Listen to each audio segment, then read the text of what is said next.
Bismillahirrahmanirrahim. Assalamualaikum warahmatullahi wabarakatuh. Apa kabar teman-teman semua? Semoga sehat selalu dalam lindungan Allah Subhanahu wa Ta'ala. Pada kesempatan kali ini, kita akan membahas tentang pengambilan keputusan. Keputusan yang diambil oleh suatu perusahaan sangat penting untuk menentukan keberhasilan perusahaan di masa depan. Maka dalam pengambilan keputusan harus dilakukan berdasarkan prosedur yang berlaku, sehingga pada akhirnya keputusan yang diambil merupakan keputusan yang tepat.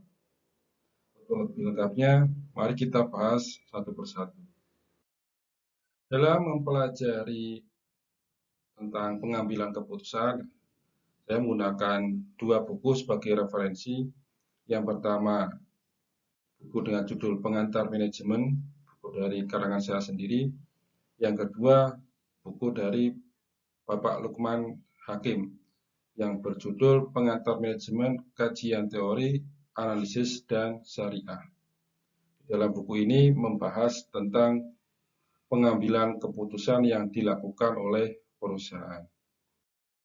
Terkait dengan pengertian pengambilan keputusan, Bapak Lukman Hakim mendefinisikan pengambilan keputusan sebagai suatu pendekatan yang sistematis terhadap hakikat suatu masalah. Pengumpulan fakta-fakta dan data, menentukan alternatif-alternatif tindakan secara matang, serta mengambil tindakan terbaik ke arah penentuan kepentingan atau kebutuhan tertentu. Ini merupakan pengambilan keputusan menurut Bapak Lukman Hakim. Sedangkan di buku saya yang berjudul Pengantar Manajemen, pengertian pengambilan keputusan adalah pemilihan cara yang terbaik dari berbagai pilihan yang tersedia untuk mencapai tujuan dengan proses yang lebih tepat, baik dalam kepentingan individu maupun untuk kepentingan kelompok. Dalam pengambilan keputusan terdapat 4 kriteria dasar. Yang pertama adalah terkait dengan kemampuan organisasi, di mana setiap bidang organisasi harus dapat mewujudkan terkait dengan sasaran atau tujuan perusahaan. Kemampuan organisasi mengambil keputusan sangat penting terhadap masa depan perusahaan. Pengambilan keputusan merupakan suatu tindakan yang akan dilakukan oleh organisasi, sehingga proses pengambilan keputusan harus dilakukan secara tepat dan cepat. Yang kedua, terkait dengan tenaga kerja yang tersedia. Sumber daya manusia di dalam organisasi maupun perusahaan memiliki kualitas tertentu. Kualitas tenaga kerja sangat menentukan dalam proses pengambilan keputusan, sehingga pada dasarnya tenaga kerja sangat berpengaruh terhadap pengambilan keputusan. Yang ketiga, terkait dengan budaya organisasi. Budaya organisasi merupakan suatu kebiasaan yang dilakukan secara berulang-ulang di dalam organisasi maupun perusahaan. Keputusan yang diambil akan sangat tergantung terhadap budaya organisasi yang dimiliki oleh perusahaan. Yang keempat, terkait dengan lingkungan internal dan lingkungan eksternal. Lingkungan internal atau dari dalam perusahaan sangat memengaruhi proses pengambilan keputusan. Sedangkan dari sisi eksternal bisa jadi sebagai sebuah pertimbangan dalam pengambilan keputusan. Keempat kriteria dasar ini harus bisa dipahami, harus bisa dimengerti oleh organisasi sebagai kriteria dasar pengambilan keputusan. Jika organisasi melakukan pengambilan keputusan tetapi tidak memperhatikan dasar kriteria pengambilan keputusan, maka akan mengakibatkan beberapa dampak. Adapun dampak yang terjadi ketika kita mengabaikan dasar kriteria pengambilan keputusan adalah yang pertama terkait dengan luaran tidak tepat atau terkait dengan sasaran yang ingin dicapai tidak akan sesuai. Luaran dari pengambilan keputusan adalah target atau sasaran yang diinginkan. Ketika kita tidak memperhatikan dasar kriteria pengambilan keputusan, bisa jadi luaran atau target yang diinginkan tidak sesuai. Yang kedua terkait dengan keputusan yang tidak sesuai. Keputusan yang diambil ketika mengabaikan dasar kriteria pengambilan keputusan, maka tidak akan tepat, sehingga ketika digunakan tidak akan sesuai, tidak akan cocok dengan kebutuhan dari perusahaan. Yang ketiga, pelaksana tugas tidak akan menjalankan sesuai dengan ketentuan, atau di sini bisa dikatakan sumber daya manusia tidak akan bertindak sesuai dengan ketentuan yang berlaku.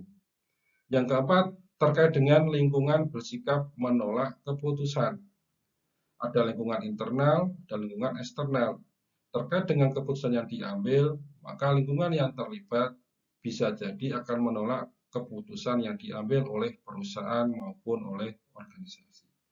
Ini merupakan 4 dampak dari pengambilan keputusan yang tidak mematuhi atau tidak sesuai dengan dasar kriteria. Konsep proses pengambilan keputusan ada 4. Yang pertama terkait dengan intelijensi, di mana intelijensi merupakan proses melakukan pengamatan dari beberapa sumber informasi. Informasi yang diperoleh oleh organisasi akan dikelola sebagai sebuah pertimbangan dalam proses pengambilan keputusan. Organisasi harus dapat memastikan bahwa sumber informasi dapat dipercaya serta data yang diterima merupakan data yang berkualitas. Yang kedua terkait dengan desain. Desain di sini adalah bagaimana cara yang dilakukan untuk melakukan pengambilan keputusan atau penyelesaian masalah. Desain penyelesaian masalah dan desain pengambilan keputusan akan sangat berguna bagi tenaga kerja dalam menjalankan ketentuan. Yang ketiga terkait dengan pemilihan. Pemilihan yang terjadi adalah atas dasar keputusan yang diambil. Keputusan yang paling tepat yang akan digunakan oleh organisasi untuk menjalankan aktivitas. Yang keempat, ada evaluasi hasil. Dari keputusan yang diambil, belum tentu mendapatkan hasil yang maksimal. Sehingga dalam proses pelaksanaan kegiatan atau suatu tindakan, maka perlu dilakukan evaluasi apakah pengambilan keputusan yang telah dipilih berjalan dengan tepat atau tidak. Di dalam kegiatan evaluasi, fungsinya adalah memperbaiki beberapa tindakan yang kurang sesuai. Ini merupakan konsep proses pengambilan keputusan.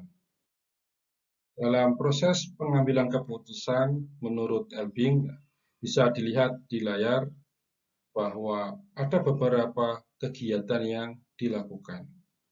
Dari proses ini akan lebih lama dibandingkan dengan proses yang sebelumnya. Kenapa? Ada umpan balik yang diberikan dari pelaksanaan kegiatan, di mana umpan balik merupakan respon yang ditujukan kepada organisasi untuk melakukan perbaikan. Pengambilan keputusan yang diambil oleh perusahaan belum tentu tepat, belum tentu sesuai, sehingga adanya umpan balik dapat memberikan efek positif atau memberikan masukan positif bagi organisasi maupun perusahaan dalam melaksanakan kegiatan organisasi.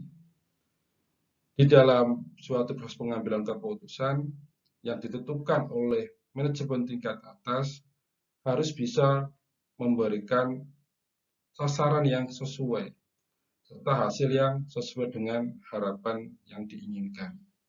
Di sini dari proses pengambilan keputusan akan berjalan dari satu tahapan ke tahapan yang lainnya, maka membutuhkan waktu yang lebih lama.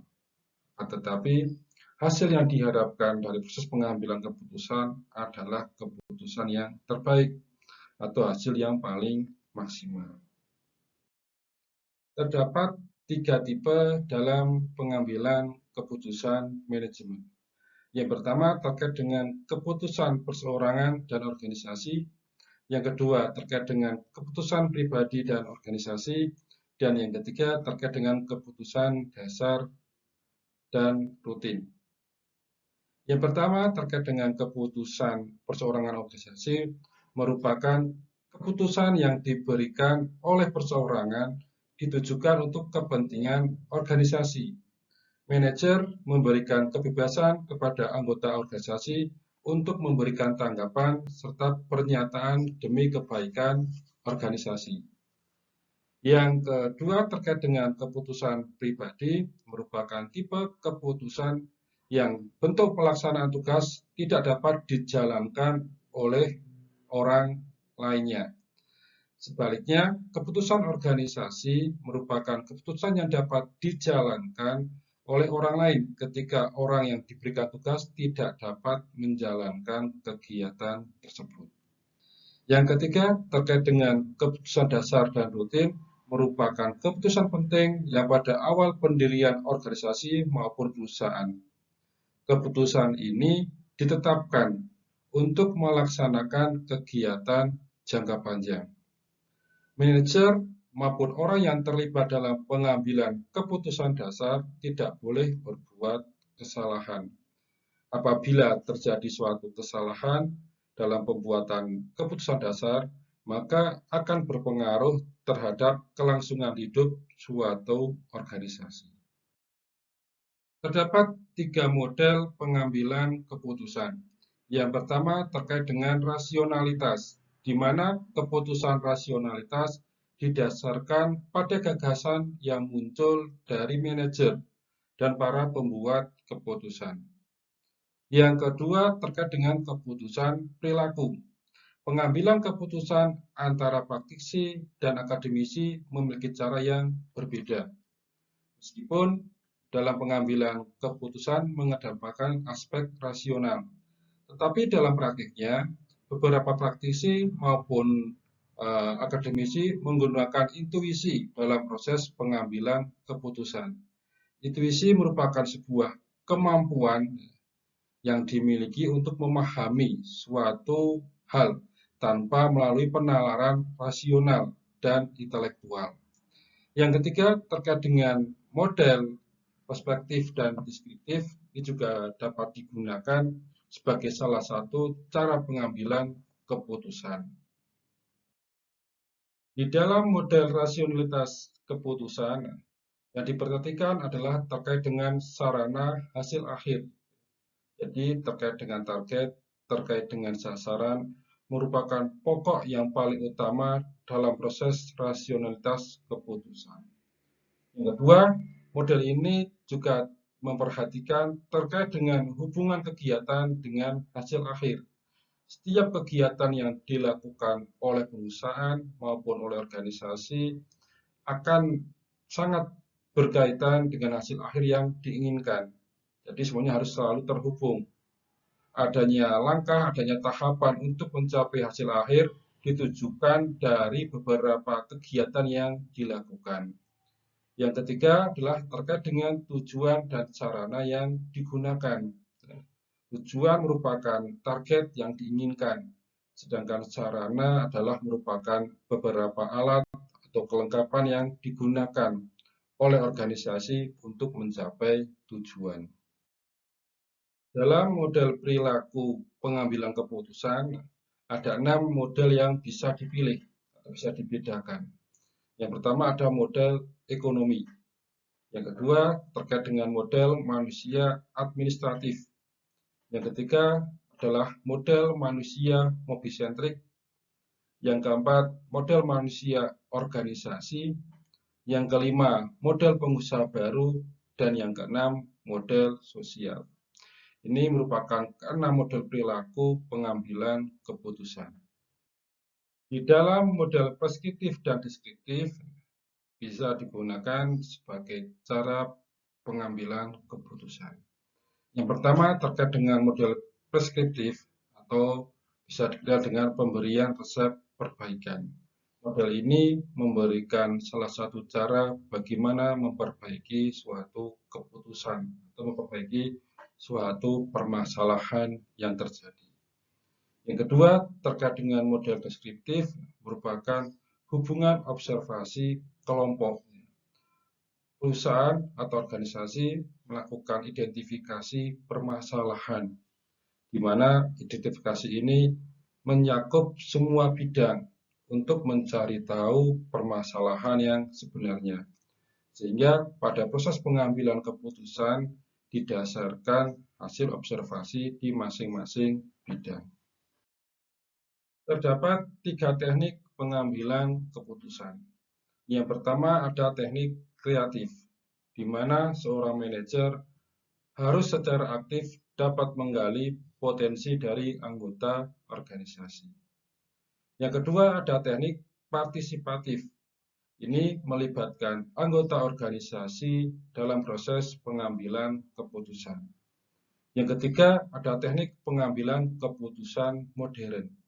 Dalam teknik pengambilan keputusan modern melibatkan beberapa alat atau mungkin kemajuan teknologi informasi sebagai salah satu penentu pengambilan keputusan.